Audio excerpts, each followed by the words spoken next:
Guys, ഇത് ഉത്രാടത്തിൻ്റെ അന്നത്തെ ഒരു കുട്ടി വ്ളോഗാണ് കേട്ടോ. അപ്പോൾ ഒരുപാട് ക്ലിപ്സ് ഒന്നുമില്ല, കുറച്ച് ക്ലിപ്സ് ഞാൻ എടുത്തിട്ടുള്ളൂ. അതെല്ലാം കൂടെ ആഡ് ചെയ്തിട്ടുള്ളൊരു വ്ളോഗാണ്. അപ്പം ഉത്രാടത്തിൻ്റെ അന്ന് ഇവിടെ ഹസ്ബൻഡിൻ്റെ വീട്ടിലാണ് ഞങ്ങൾ ഓണം ആഘോഷിക്കുന്നത്. സാധാരണ ഹസ്ബൻഡിൻ്റെ വീട്ടിൽ ഓണമായാലും വിഷു ആയാലും ഫസ്റ്റത്തെ ആണ് കേട്ടോ ആഘോഷിക്കുക. മെയിൻ ആയിട്ടുള്ളത് നമ്മളിവിടെ ആഘോഷിക്കാറില്ല. കാരണം പെങ്ങളും ഹസ്ബൻഡും ഒക്കെ ആ ഒരു തലേന്നാണ് വരിക. അപ്പോൾ പിറ്റേന്ന് അവരുടെ വീട്ടിലാണ്. അതുപോലെ തന്നെ എൻ്റെ വീട്ടിലും പിറ്റേന്ന് ആണ്. അപ്പോൾ അതുകൊണ്ട് തലേന്ന് ഞങ്ങൾ ഇവിടെ ആഘോഷിച്ചിട്ട് പിറ്റേന്ന് അങ്ങോട്ട് പോകാറാണ് കേട്ടോ പതിവ്. അപ്പോൾ ഇവിടെയാണെങ്കിലുണ്ടല്ലോ ഓണപ്പൊട്ടിന് വേണ്ടി ഞങ്ങളെല്ലാവരും നല്ല വെയിറ്റിംഗ് ആണ് കേട്ടോ. നല്ല മഴയായിരുന്നു. അപ്പം ഞാനിവിടെ കല്യാണം കഴിഞ്ഞ് വന്നപ്പോഴാണ് കേട്ടോ ആദ്യമായിട്ട് ഇങ്ങനൊരു കാഴ്ച കാണുന്നത്, ഓണപ്പൊട്ടനെ. അപ്പോൾ ഇവിടെ എല്ലാ ഓണത്തിനും ഉത്രാടത്തിൻ്റെ അന്ന് തന്നെ ഓണപ്പൊട്ടൻ രാവിലെ വരുവേ. ഈ ഒരു ഓണപ്പൊട്ടനെ കണ്ടിട്ട് നമ്മുടെ ആ ഒരു ഓണം സ്റ്റാർട്ട് ചെയ്യുന്നത് തന്നെ ഭയങ്കര പോസിറ്റീവ് എനർജിയാണ്. അപ്പോൾ മഹാബലിയുടെ പ്രതിപുരുഷനായിട്ടാണ് ഓണപ്പൊട്ടനെ കാണുന്നത്. ഒരു കയ്യിൽ ഓലക്കൊടയും മറ്റേ കയ്യിൽ കൈമണിയും കൊണ്ടാണ് ഓണപ്പൊട്ടൻ്റെ വരവ്. അപ്പോൾ നമ്മൾ അരിയൊക്കെ കൊടുക്കും കേട്ടോ, അരിയും പൈസയൊക്കെ കൊടുക്കുക.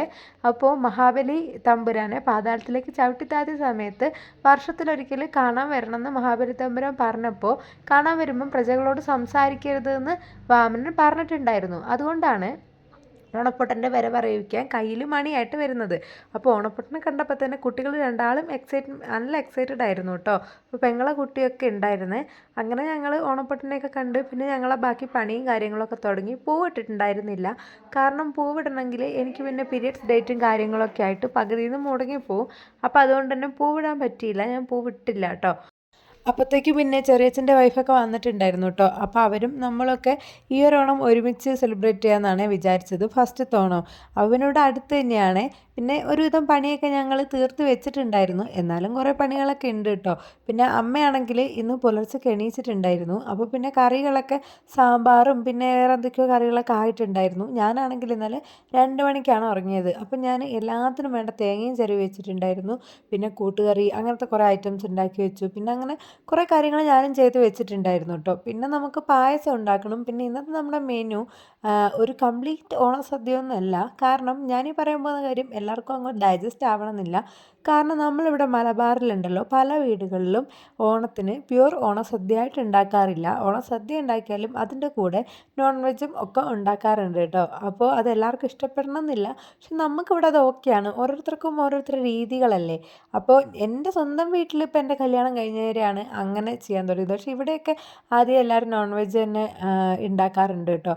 അപ്പോൾ നമ്മൾ ചോറ്, അതുപോലെ തന്നെ സാമ്പാർ, രസം, പിന്നെ പുളിങ്കറി, അതായത് പുളി ഇഞ്ചിയല്ല പുളിങ്കറിയാണ്. അത് ഞാൻ പിന്നെ എൻ്റെ അച്ഛമ്മേനെ കൊണ്ട് ഉണ്ടാക്കിച്ചിട്ട് അവിടെ നിന്ന് കൊണ്ടുവന്നതാണ്. പിന്നെ അതുപോലെ തന്നെ പായസം, പിന്നെ നമ്മൾ കുറച്ച് നെയ്ച്ചോറും ചിക്കൻ കറിയും ഉണ്ടാക്കാമെന്ന് വിചാരിച്ചിട്ടുണ്ടായിരുന്നു. അതായത് ഓണത്തിന് എന്തായാലും പുറത്തുനിന്നൊക്കെ നമ്മൾ ഒരുപാട് ആളുകൾ വരും. അപ്പോൾ സദ്യേൻ്റെ കൂടെ അതും കൂടെ ഉണ്ടാക്കാമെന്ന് വിചാരിച്ചിട്ടോ. അപ്പോൾ അതൊക്കെയാണ്. പിന്നെ പപ്പടം, അച്ചാർ, ഉപ്പേരി, അങ്ങനത്തെ എല്ലാ വിഭവങ്ങളും ഉണ്ട്. അപ്പോൾ പിന്നെ അതൊക്കെ ഇവിടെ റെഡിയായി. ഓൾറെഡി കുറേ കാര്യങ്ങളൊക്കെ റെഡി ആയിട്ടുണ്ടായിരുന്നു. പിന്നെ ബാക്കിയെല്ലാം കൂടെ ഞങ്ങൾ റെഡിയാക്കാനായിട്ട് നോക്കുകയാണ് കേട്ടോ. പിന്നെ ഹസ്ബൻഡ് ആണെങ്കിൽ നെയ്ച്ചോറ് ഉണ്ടാക്കാമെന്ന് പറഞ്ഞിട്ടുണ്ടായിരുന്നു. ഞാൻ അധികം നെയ്ച്ചോറ് അങ്ങനെ എല്ലാവർക്കും കുറേ പേർക്ക് വേണ്ടിയൊന്നും ഉണ്ടാക്കാറില്ല കേട്ടോ. അപ്പോൾ ഹസ്ബൻഡ് വന്നിട്ട് നെയ്ച്ചോറിൻ്റെ കാര്യങ്ങളൊക്കെ നോക്കി. അപ്പോൾ ഞാൻ അതിൻ്റെ ഇടയ്ക്ക് രസം ഉണ്ടാക്കി കേട്ടോ. നമ്മൾ ഈ സദ്യേൻ്റെ ഒരുപാട് ഐറ്റംസ് ഉണ്ടാക്കിയിട്ടും കാര്യമില്ല. കാരണം എല്ലാം ഒന്നും എല്ലാവരും കഴിക്കില്ല. അപ്പോൾ പിന്നെ നമ്മൾ എല്ലാ സാധനങ്ങളും ഉണ്ടാക്കിയിട്ടില്ല. പിന്നെ ഈ ഓണം നല്ല ഹാപ്പി ആയിട്ട് തന്നെ പോയിട്ട് ഒരുപാട് ആളുകൾ വന്നു. അങ്ങനെ നമ്മൾ ഫുഡൊക്കെ കഴിച്ചു. അപ്പോൾ ഇത്രയൊക്കെ ഉള്ളൂ കേട്ടോ. കുറേ ക്ലിപ്സൊക്കെ ഇതിൽ മിസ്സായി പോയിട്ടുണ്ടായിരുന്നേ.